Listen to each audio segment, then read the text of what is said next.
Gonna చచ్చి కాదు కదా, పురుకోసం మొక్క కూడా మిగలదు.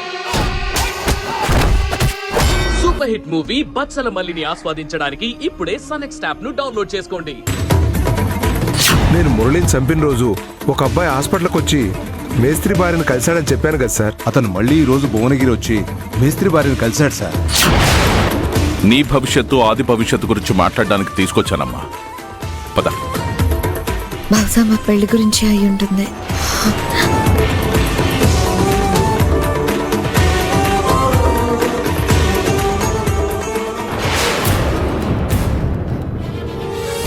చక్రవర్తి, సంజన, సీతమ్మ, రాజశేఖర్ కూర్చోరా.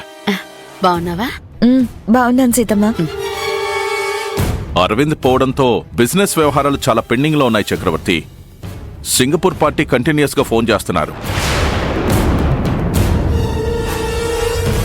అలాగే అరవింద్ స్టార్ట్ చేసిన డ్రీమ్ ప్రాజెక్ట్ తిరిగి కన్స్ట్రక్షన్ స్టార్ట్ చేయాలి.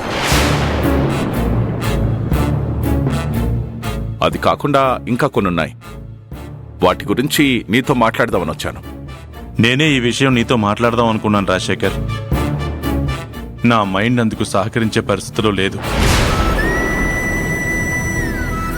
పెండింగ్లో ఉన్న ఫైల్స్ ముందు పెట్టుకుంటే అరవింద్ జ్ఞాపకాలే గుర్తుకొస్తున్నాయి.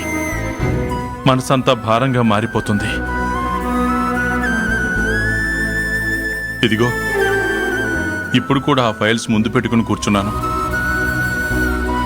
కానీ వాటి మీద దృష్టి పెట్టలేకపోతున్నాను.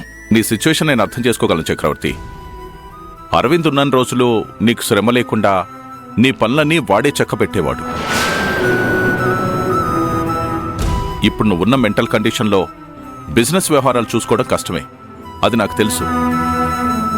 అవునరా, అరవింద్ వల్ల నాకు మెంటల్గా ఫిజికల్గా ఎలాంటి స్ట్రెస్ ఉండేది కాదు. వాడు 2 రోజుల్లో చనిపోతాడనగా నాకో మాట చెప్పాడు. నువ్వు అనవసరమైన ఆలోచనలు పెట్టుకొని ఆరోగ్యం పాడు చేసుకోకు డాడీ, రెస్ట్ తీసుకో. కన్స్ట్రక్షన్ సైట్స్, ఆఫీస్తో పాటు ఇల్లు కూడా నేనే చూసుకుంటాను. మీరు అవసరమైనప్పుడు నాకు అడ్వైజ్ ఇస్తే చాలు అన్నాడు. గుండెల్లో భారాన్ని మిగిల్చి నన్ను ఒంటరిగా వదిలేసి వెళ్ళిపోయాడు.